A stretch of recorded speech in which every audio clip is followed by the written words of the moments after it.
তারিখটা ছিল ৬ আর বার ছিল হচ্ছে সোমবার। হ্যাঁ, এটা গত সোমবারের ভিডিও। তো আপলোড করতে একটু লেট হয়ে গেল কিন্তু। তো দেখো তোমাদের দাদাভাই সকাল সকাল কিন্তু একদম রেডি হয়ে গেছে। আর এদিকে কিন্তু আমার বাবুও একদম রেডি। বাবু যাচ্ছে পরীক্ষা দিতে। বাবুর ছিল হচ্ছে ম্যাথ পরীক্ষা, মানে লাস্টের দিনে ম্যাথ এক্সাম। আর তোমাদের দাদাভাই কোথায় যাচ্ছে বা সেটাই তোমাদেরকে বলবো। তোমাদের দাদাভাই যাচ্ছে সুপ্রিম কোম্পানির থেকে একটা কনফারেন্স আছে কৃষ্ণনগরে, আর তার সাথে কিছু প্রাইজ ডিস্ট্রিবিউশন আছে, সেই অনুষ্ঠানটাতেই তোমাদের দাদাভাই যাচ্ছে। তো প্রত্যেক বছরই কিন্তু কোম্পানির থেকে একটা মিট আপ ওরা অ্যারেঞ্জ করে, যেখানে কিন্তু ব্যবসায় কতটা কি মানে কে কতটা অ্যাচিভ করছে তার উপরে তাদের প্রাইজ দেওয়া হয়, এবং তার সাথে কিন্তু প্রচুর খাওয়া দাওয়া আনন্দ একটা জমজমাটি অনুষ্ঠান হয়। তো তোমার দাদাভাই মানে তোমাদের দাদাভাইয়ের নাম যেহেতু নমিনেট হয়েছে, সেই কারণেই কিন্তু ও গেল কৃষ্ণনগরে। আর এদিকে দেখো আমি মেয়েকে নিয়ে চলে গেছিলাম স্কুলে।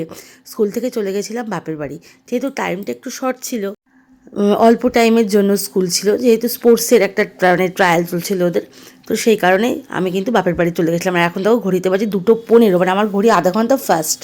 তো সেই কারণে এই অবস্থা, আমি বাড়ি এসে দেখো এই যে আমার ঘর বাড়ির দেখো কী অবস্থা, চারিধার সমস্ত পড়ে আছে। আমার না জাস্ট এখন কান্না পাচ্ছে। সকালবেলা তোমাদের দাদাভাই বেরিয়েছে, যেভাবে সেই জামা কাপড় বার করছে সোয়েটার টোয়েটার, ঠিক সেভাবেই চারিধার পড়ে আছে। আর এদিকে দেখো তোমাদের দাদাভাই কিন্তু কৃষ্ণনগরে অলরেডি পৌঁছে গেছে হোটেল হাভেলিতে। এটা পুরো একদম NH35, মানে পুরো হাই রোডের পাশেই খুব দুর্দান্ত একটা হোটেল। সেখানে ওদের কোম্পানির থেকে নিয়ে গেছে এবং খুব সুন্দর। আর ওখানে গিয়ে তোমাদের দাদাভাই কিন্তু আমাকে বারবারই অনেকগুলো ভিডিও পাঠাচ্ছে, মানে পাঠিয়েছে, খুব সুন্দর সুন্দর ভিডিও পাঠাচ্ছে ওখান থেকে। তো সেটারই কিছু অংশ তোমাদের সাথে শেয়ার করলাম। দেখো বাগানটা কি সুন্দর, হোটেলটা তো তোমরা বুঝতেই পারছো কতটা বড় একটা হোটেল, মানে অনেক বড় একটা গ্রাউন্ড নিয়ে, খুব সুন্দর। মানে বাগানটাও খুব সুন্দর, আর বিভিন্ন রকম ভ্যারাইটিস ফুল, শীতকালে যেটা হয়, খুব সুন্দর। তো তোমাদের দাদাভাই তো বেরিয়েছিল সকাল সকালই, আর পৌঁছে গেছেও তাড়াতাড়ি। এবার ওদের যেসব প্রোগ্রাম হবে সেগুলো ওরা মানে ওদের হবে। তো তার মধ্যে দেখো আমি বাড়ির সমস্ত কাজকর্ম করে খাওয়া দাওয়া করে সন্ধ্যেবেলা কিন্তু চলে এসেছি আমাদের দোকানে।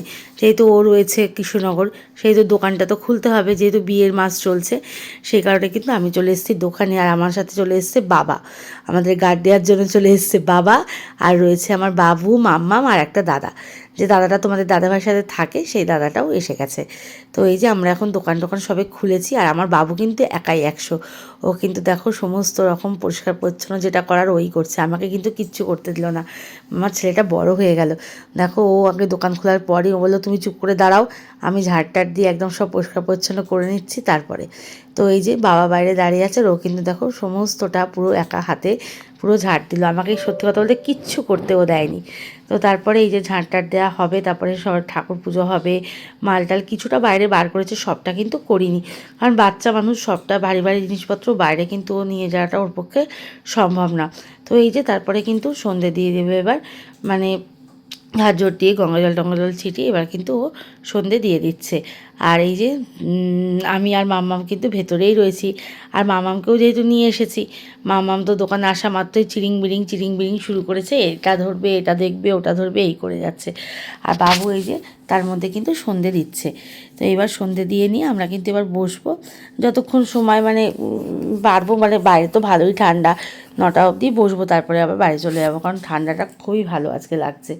তো এই যে ও সন্ধে দিচ্ছে। আর বাবা যেহেতু এসছে ওই জন্য অতটা চাপ নেই, বাবা আছে, অতটা মানে ভয়ের কোনো ব্যাপার নেই। আর এমনিও আমি এর আগেও অনেকবার আমার দাদাভাই যখন থাকে, মানে যদি যায় আমরা এসে দোকান খুলি। তো এই যে ওর সন্ধে দেওয়া অলমোস্ট প্রায় ডান। আর এবার আমরা বসে বসে একটু গল্প করব আর গোপাল ভাত দেখবো। আর মাম্মাম কিন্তু তোমাদের দাদাভাই যত দোকানের প্যাড আর পেন ছিল সেইগুলো নিয়ে শুধু আঁকি বুকি ঝুঁকি এই করে যাচ্ছে। ওর বাবার যত দোকানের পেনগুলো, পরে যখন তোমাদের দাদাভাই এসে এগুলো পাবে না তখন কিন্তু আবার বকাবকি করবে। আর এই দেখো বাবু সমস্ত বাবা যেমন যেমন করে গুছিয়ে টুছিয়ে পরিষ্কার পরিচ্ছন্ন করে, ছেলে একদম পুরো মানে গুছিয়ে গাছিয়ে সব কিছু পরিষ্কার পরিচ্ছন্ন করে ফেলেছে। মানে সত্যি খুব লক্ষ্মী ছেলে আমার। আর এই যে আরেকজন দেখো শুধু মানে থেকে থেকে শুধু মানে হাসি আর দুষ্টুমি এই চলছে। তো এই যে সমস্ত সব কিছু গুছিয়ে গেছে নিয়ে আমরা তখন চুপচাপ বসে আছি, বাবার সাথে গল্প করছি, আর তার সাথে সাথে কিন্তু একটু বসে বসে গোপাল ভাঁড় দেখছিলাম। আর এই যে আরেকজন দেখো এবার কোথায় উঠেছে তোমাদেরকে দেখাই। তো তার মধ্যেই কিন্তু একটা খরিদ্দার এসে গেছিলো। এখানে একটা যে শোকেস ইয়েটা ড্রেসিং টেবিলটা তোমরা দেখতে পাচ্ছ, এই ড্রেসিং টেবিলটা কিন্তু নিতে এসেছে। তো এই তো তোমাদের দাদাভাই ছিল না, আমি তো ভাবলাম যে কী জানি আমি কি পারবো মানে বিক্রি করতে, সেটা নিয়েই ভাবলাম। তারপর দেখলাম না, তোমাদের দাদাভাই ফোনে সব কিছু বলে দিল, তো অনেকটা বিষয়টা সহজ হয়ে গেছিলো। আর এই দেখো আমার ছেলেও কিন্তু দাদার সাথে হেল্প করে দিচ্ছে ভ্যানে মালটা তোলার জন্যে। আসলে বাবাকে তো দেখে, দেখতে দেখতে ওরও একটু অভিজ্ঞতা অনেকটাই হয়ে গেছে। আর এই দেখো এবার কিন্তু খুব মানে ড্রেসিং টেবিলটা যথেষ্ট পরিমাণে ভারী, যথেষ্ট, আমারও খুব কষ্ট লাগছে, কিন্তু কী করব, করার তো কিছু নেই। আজকে দাদাভাই নেই যেহেতু, সেহেতু তো বাবুকে করতেই হবে, কিচ্ছু করার নেই। তো এই দেখো ছেলে কিন্তু আমার যথেষ্ট বড় হয়ে গেছে। আর এই যে মালটা পুরো খুব যত্ন সহকারে ও কিন্তু তুলে দিল। আর ওর বাবা ঠিক যেমন যেমন করে মালটা তোলার পরে মুছে দেওয়া, পরিষ্কার করা সমস্ত। আর এই যে ইনি তো এই যে উঁচু চেয়ারে বসেই আছেন আর পোজ দিয়ে দিয়ে ছবি তুলেই যাচ্ছে, আমাকে বলছে ছবি তুলো। আর এই যে তার সাথে এই রকিং চেয়ারটা পেয়েছে, ওটা নিয়েই ওর খেলা, যত আনন্দ। তো যাই হোক, খুব ভালো লাগলো। আমি আর ছেলে যেহেতু দোকান খুলেছি, তারপর একটা মাল বিক্রি করতে পারলাম, এটা সত্যি অনেকটা বড় আনন্দের আমাদের কাছে।